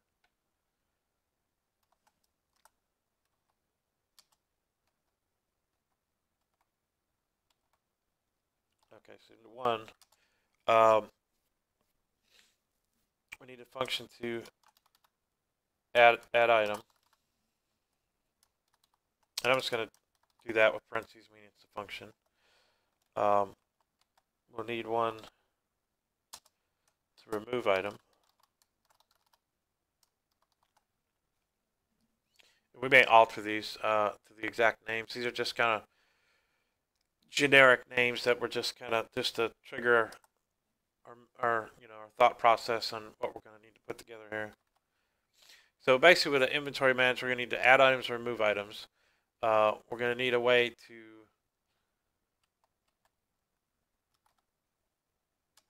let's see what else we're going to need. A way to, I guess, list items. For example, if we're building a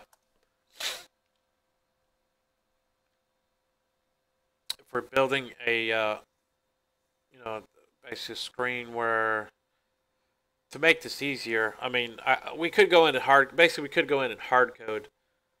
Okay, we got so many items in inventory, we can just go and add them all and hard code them and all that.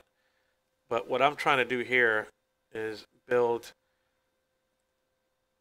somewhat build a tool that can be used within our game development to help aid in adding and removing items easily and without managing those and from both the editor side as well as from within the game through the script pragmatically. So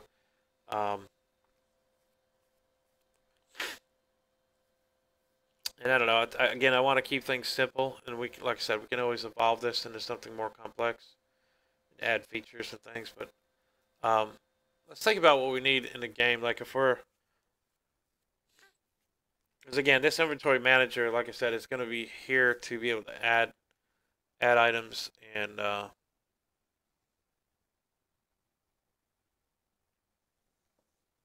see.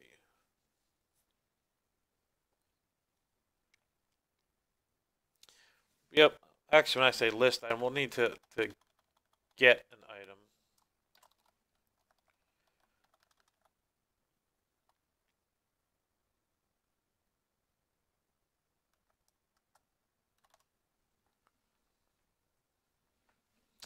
The like I said, this inventory manager will also be used in the game if you're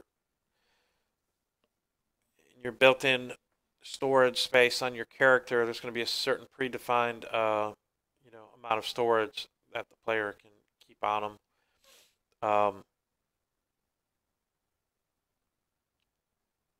So we want to be able to have a way to track that and add items and remove items definitely from that. But also you're going to want to get an item. Like if you're going to use it, we'll have to get it out of the backpack and somehow write some functionality to use it in the game. And so there may be multiple get item methods, with variations to it, but we'll encounter that as we go.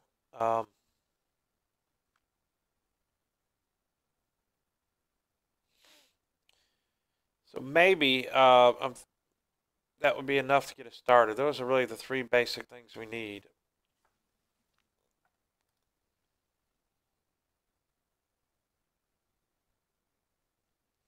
And I'm thinking, the use item, like a use item function, would that be something as part of the inventory manager or more of an, I guess, an action that the player would do? Obviously use the item, but that may be functionality of script that's built the player would use. So that may be something, like I said, but I think it still needs to be part of, it'd be a public function maybe that's available in the inventory manager.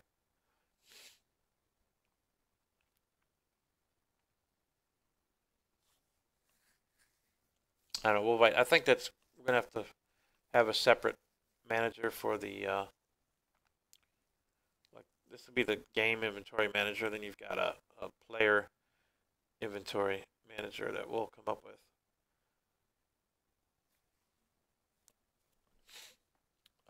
Like I said, but we could always put it all in there in one. It's just to be better.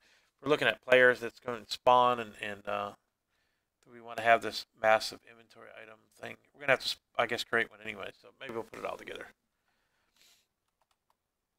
But the use item is going to be specific to the player, so that's going to be custom. I guess that'll be it initially.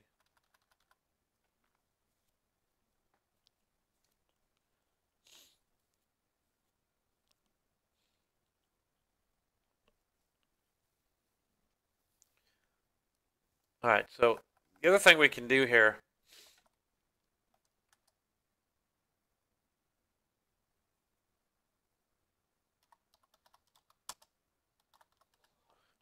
I'm going to create a, we call it enumeration. Basically, it's a list of values that you don't necessarily have to define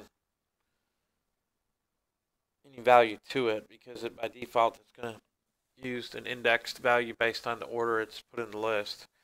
But it lets you do comparisons by an enumeration type, which is a more human readable format, rather than compare like numbers, like like if 0 represented category. I mean, a collectible, and 1 was a weapon, 2 represented ammo. I mean, we can actually use descriptive words, and I'll show you what I mean. But public enum.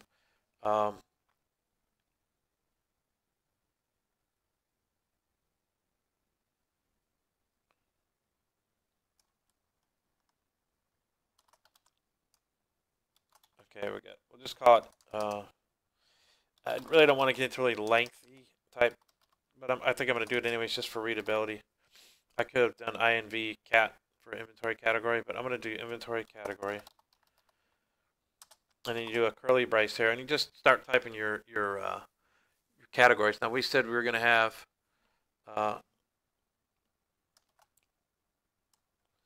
consumable.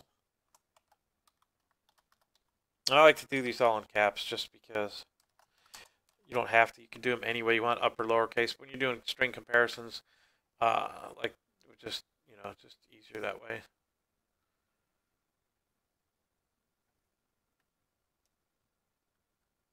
What's it complaining about here? Identifier expected. Like what? Oh, consumable. We said we're gonna have weapon.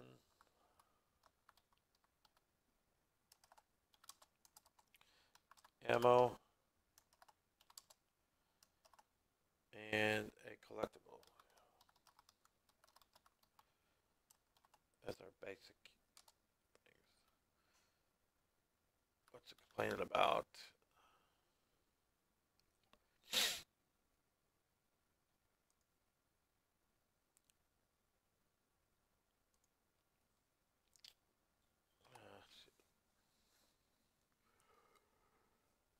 Let's do a quick lookup. It's been a while since I used this enum. This is something I was just trying to remember. Oh, maybe you don't put the quotations around it. Just like, okay, that's probably what it's complaining about. Consumable. Yeah, here they go. They're highlighting green like it understands now what I'm saying. So I assume you can't have spaces in any of these names. So, all right. So there's our simple thing. We can always add to that if we wanted to have other categories. That's going to make it easy. And so this here needs to be, instead of string, it's going to be an inventory category. That's going to become our data type. And you'll see it's a lot cleaner in code. You'll see when we start typing it out. You'll see what I mean, how it makes it easier to read. Okay, public enum. That has to be inventory type.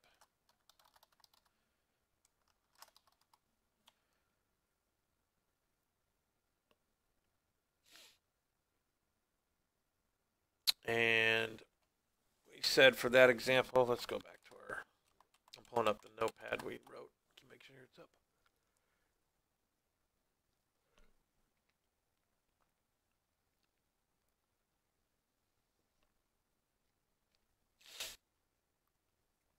I guess for the types, we're going to have to define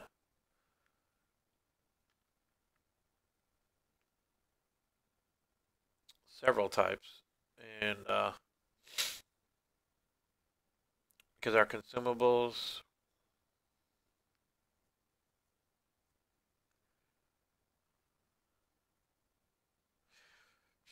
I guess this just could be really the type should just be the name. Well, for our simplicity, this will just have it as the name of the particular item, and keep it simple.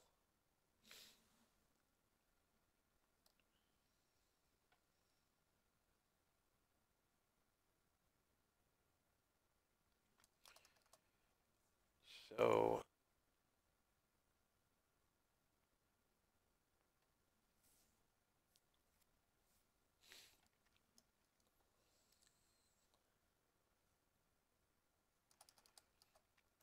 we'll just call it inventory item. That's what it is. We're not going to have huge inventory, so the items that we currently have, and let's go look at what we have.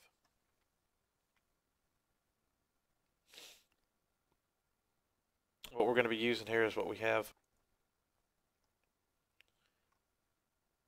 in the free ones that I downloaded, the survival pack.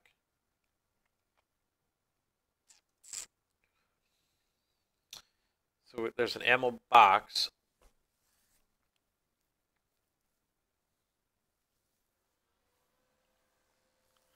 You got a mag.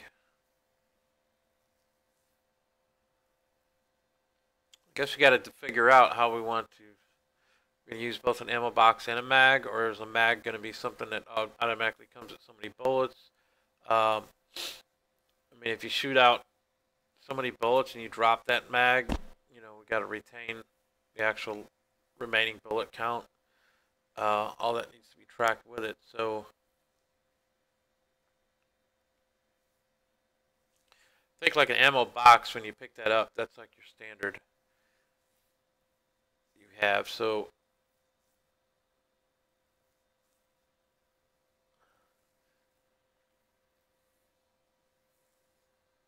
might not even use the ammo box. We'll just use the mag, which comes preloaded with so many bullets, and so that'll be the action value for that, the number of bullets.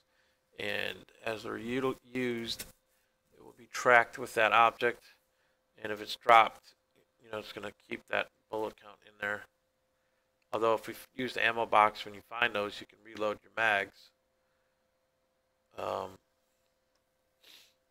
Just depends on how complex I want to get. I think right now I just want to be able to pick these up. We won't really worry too much about how they're interacting right now. We'll work that out later. So for an ammo box, we'll say an ammo box contains let's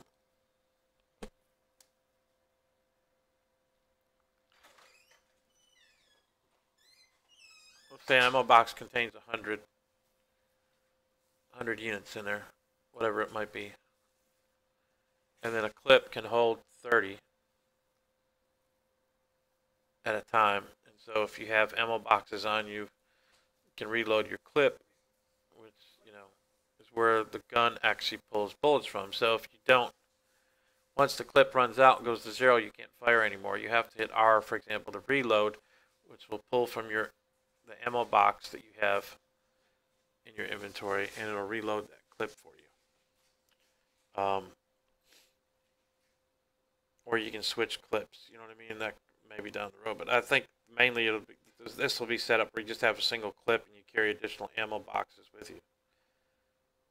And we'll do something a little different rather than carry like stacking clips, or other games implement it different ways, but I think that would be the best way.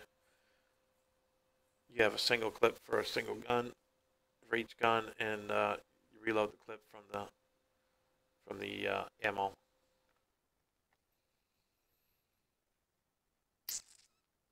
Maybe different mags would have different capacities if there are different, you know, mag types. But right now we just have a single one.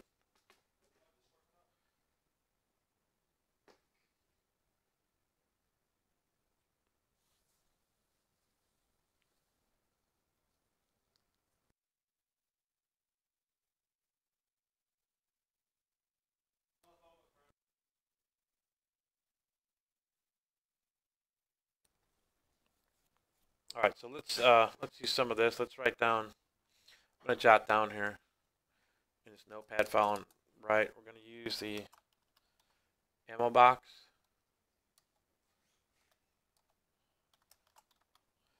which will contain. We said start with, when you find them out there, would be a quantity of 100, and then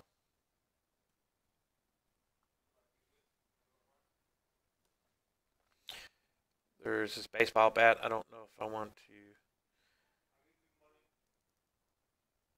Yeah, we'll use that, I guess, just for, can't chop a tree down with it, but you could defend yourself. Okay, so baseball bat.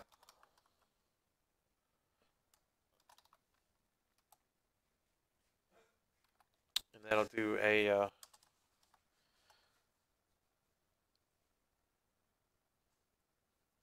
say it'll do damage of 15. That's the action value for that. The action value for the ammo box is 100 count. So bottle of water.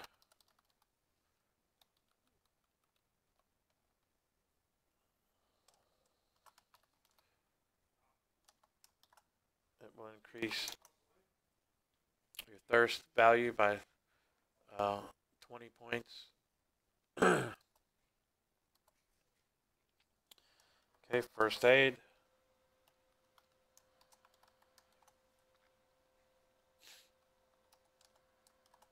That looks like it would give us a pretty good boost on our health. So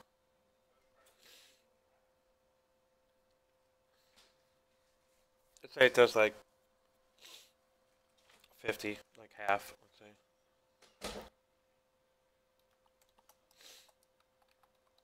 And then the Jerry, I don't even know what that is. We're not going to use that right now. I have to look that up, see what they mean. That I can't really see what the picture is. It's hard to see too. Okay, the mag. I'm going to only currently allow that one to have 30 bullets at a time in it.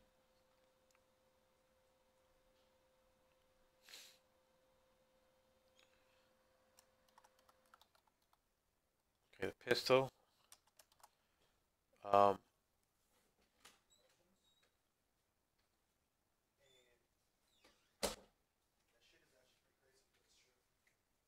I think the pistol will have a value that's going to indicate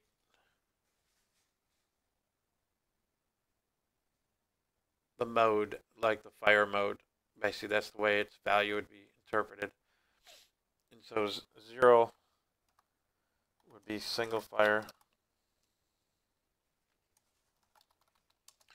There's a 1 in that value.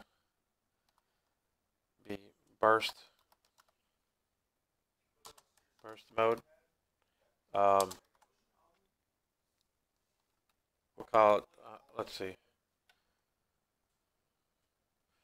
3-shot burst. Let's do a 3-shot burst.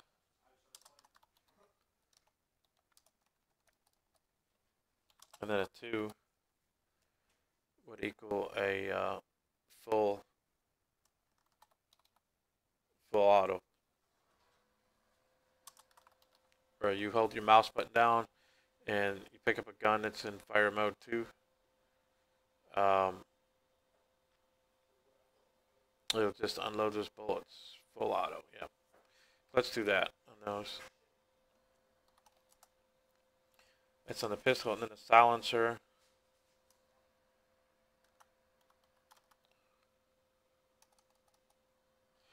Probably not going to use that right now because that's getting into base and attachment system, and that gets into a weapon management type system that we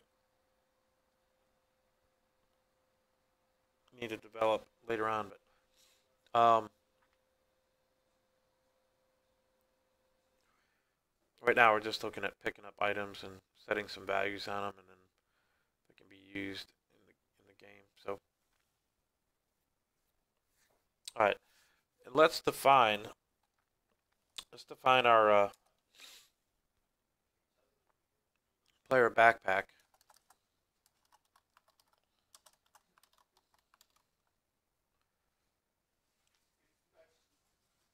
Okay, we'll have, I'm going to make a note here in this notepad file.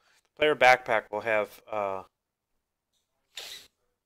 trying to think of a good number of slots. I'm thinking 12 slots. 12 slots for storage. Plus it'll have like your, we call your main action slots, where you put your, plus it would be a primary, secondary,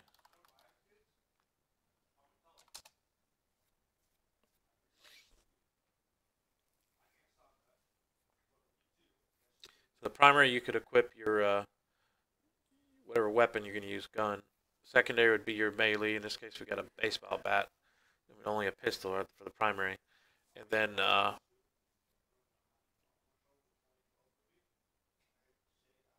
have some other action slots.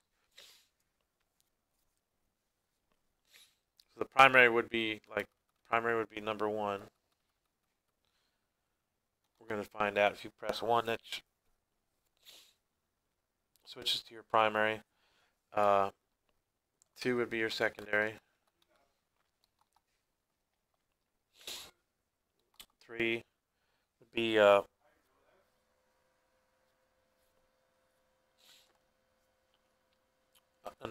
basically another item, another something would be in there.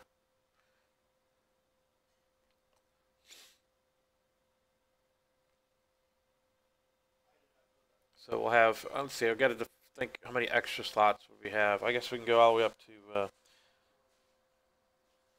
6 maybe. We'll have 4 additional slots. So you have then 3 would be extra. Just call it extra. Same with 4 extra.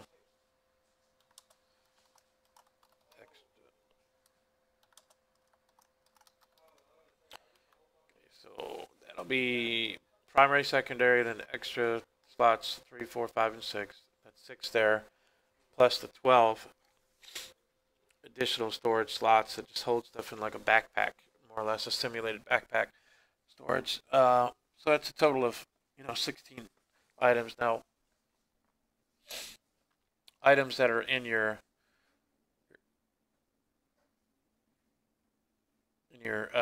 certain items will be able to stack. For example, your meds, your first aid you pick up, bottled waters, and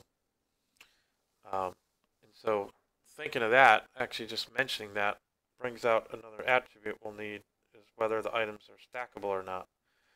So we go back to our scripting here.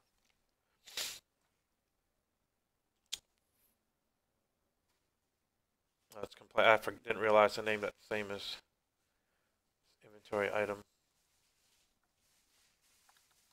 Let's leave it at inventory type. Inventory type name. Leave it like it's going to be whatever it is.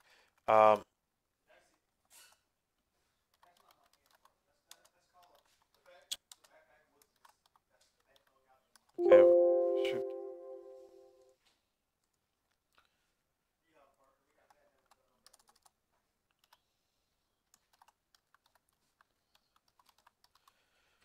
Okay, so we got a bool value stackable. So this is whether it's stackable. So when it's being picked up and put in the player's backpack, if it's not stackable, it'll add and take up a new slot. If it is stackable, it will stack on that.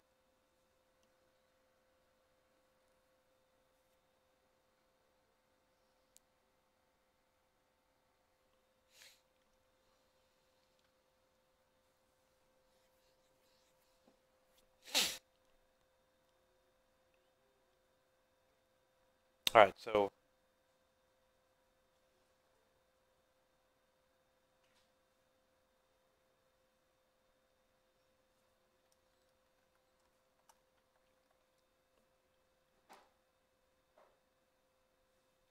for the inventory type, these are just going to be the names of the objects that we're going to currently offer in the inventory.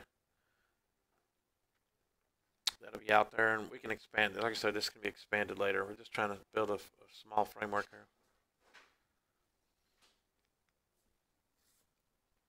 Okay, so we'll have the ammo box.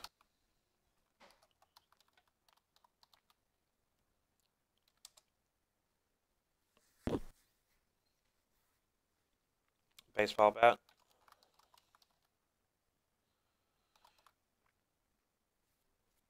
Bottle of water. Separate that by a comma.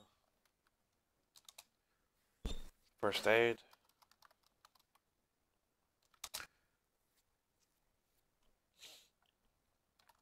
Mag. Pistol.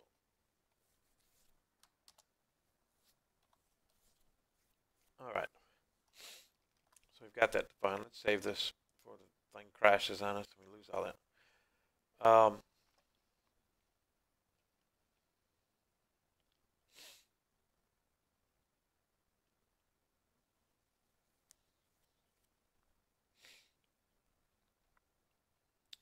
So what else? What else? What else?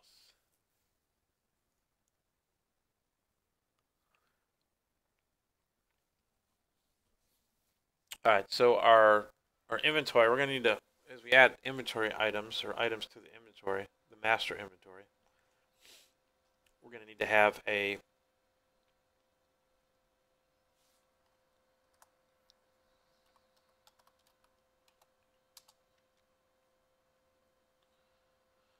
um, an array that's going to hold all these items. So the array is going to be an inventory item array.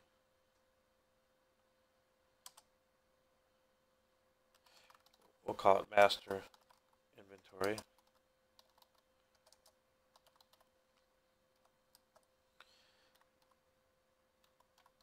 Public int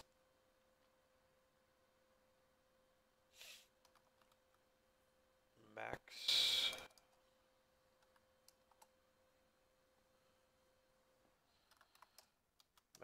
items. Just need a way to cap that. That's gonna, now that number will always,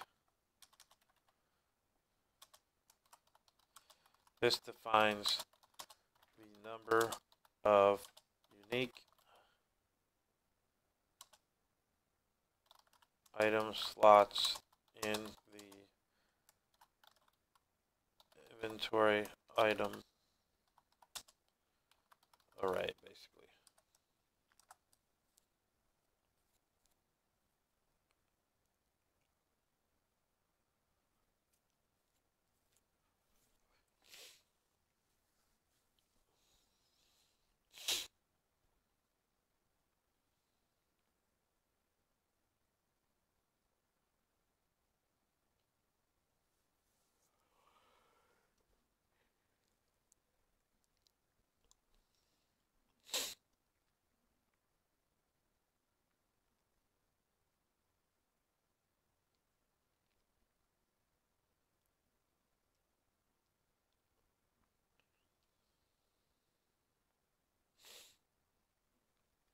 All right, let's go back here real quick. Just take a look at Unity.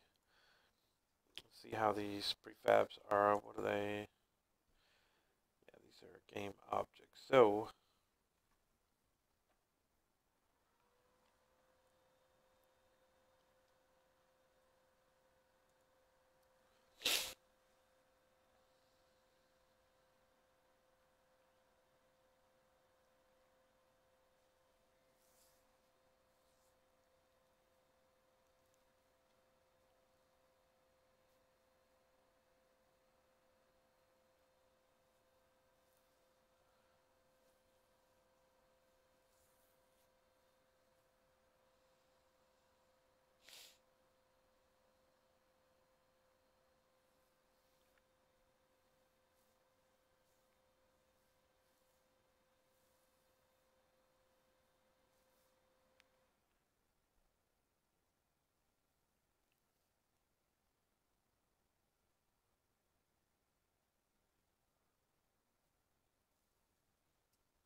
we're not really going to use any of this. This is stuff that is used per frame when you're running the game. We're not going to be doing. This is going to be a different kind of class.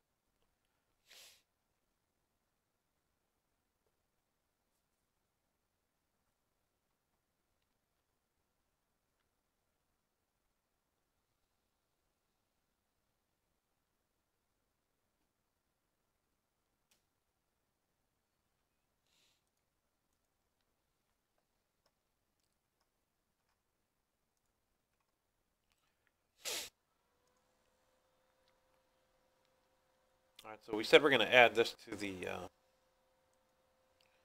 be added to our map object, this component.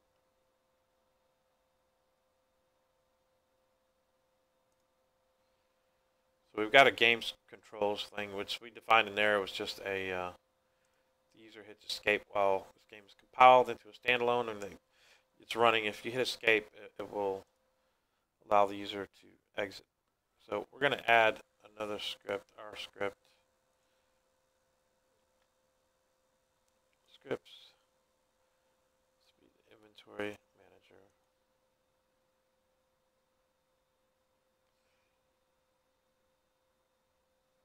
So we have max items is the only thing showing up here. So let's see why that is.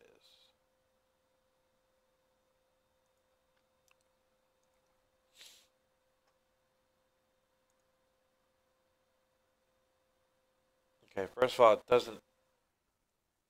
It deals with primitive or simple variables that can show up in there. In order to make this show up, I need to do serial.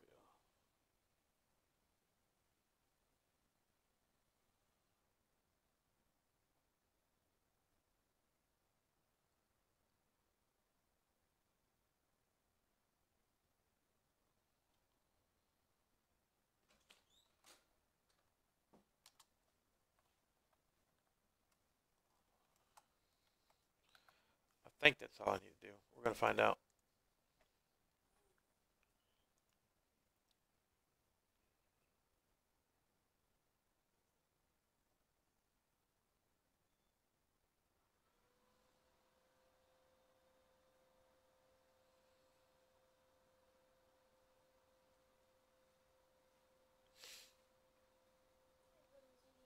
What I was trying to do is get that to show up here. We can just drop these game objects in there and build the array just by dropping in items into, like one of these component reference boxes for the array. But there is a way to do that. I saw it in some documentation. We just need to look this up real quick. Let me just do a quick Google search.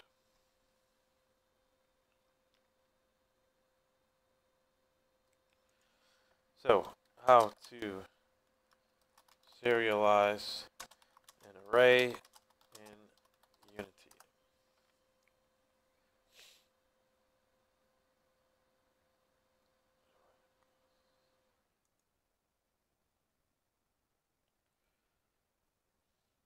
I'd like to expose an array of class in the list of waves. Each entry is a wave with different variable sets. So I created reveal just a class that extends the object with some public variables. How can I create a resizable list in the inspector where you can fill out each value of an entry? Just declare your array of classes and serialize either by making it public or using serialize field. That doesn't work because it doesn't work for. I did that.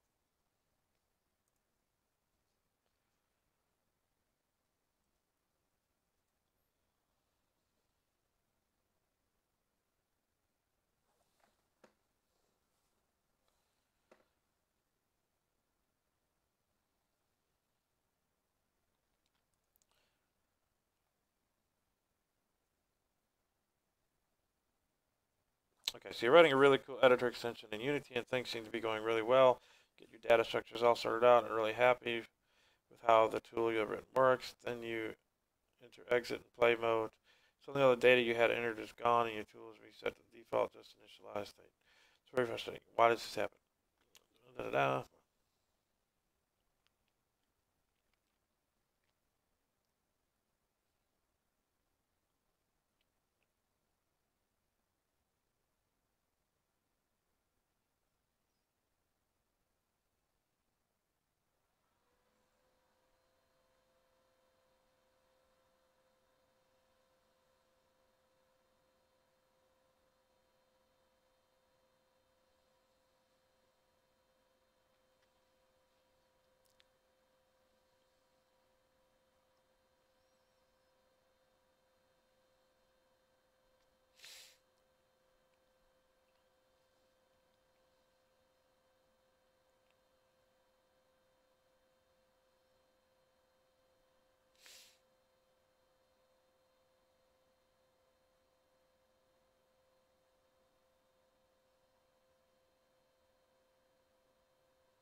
Okay, so it looks like I need to add the serializable flag here at the start of the class so that the entire class is serializable. And let's do that.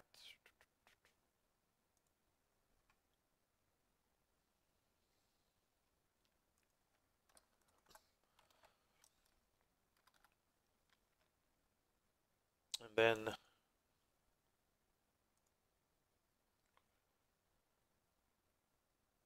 these are simple. Let's see. And GUI, blah, blah, blah.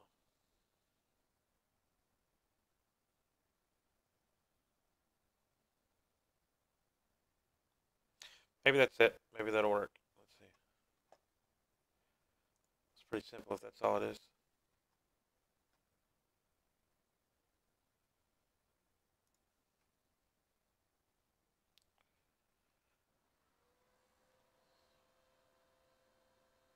Okay, must be missing something here.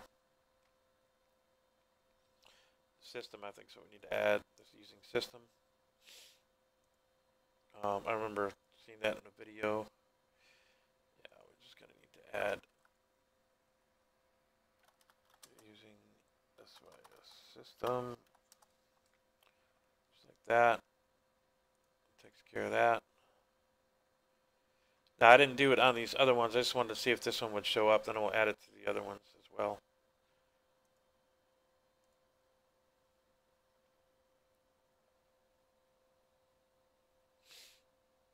And I'm watching here to see if it gets updated here. I have not seen any change yet.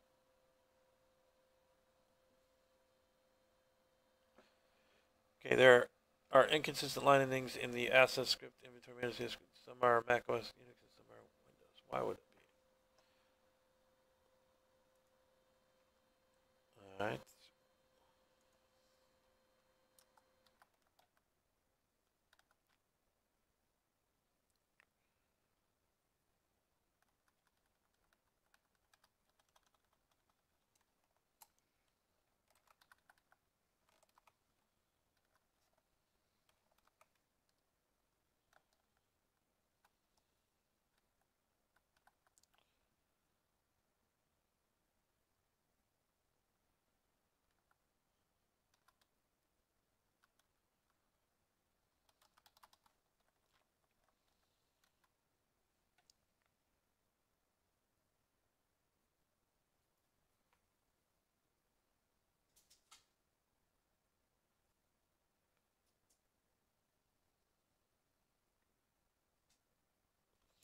I guess it didn't like that. I may have to leave it as a public class here. Oops. Edit. Where's the undo? Undo. Control Z.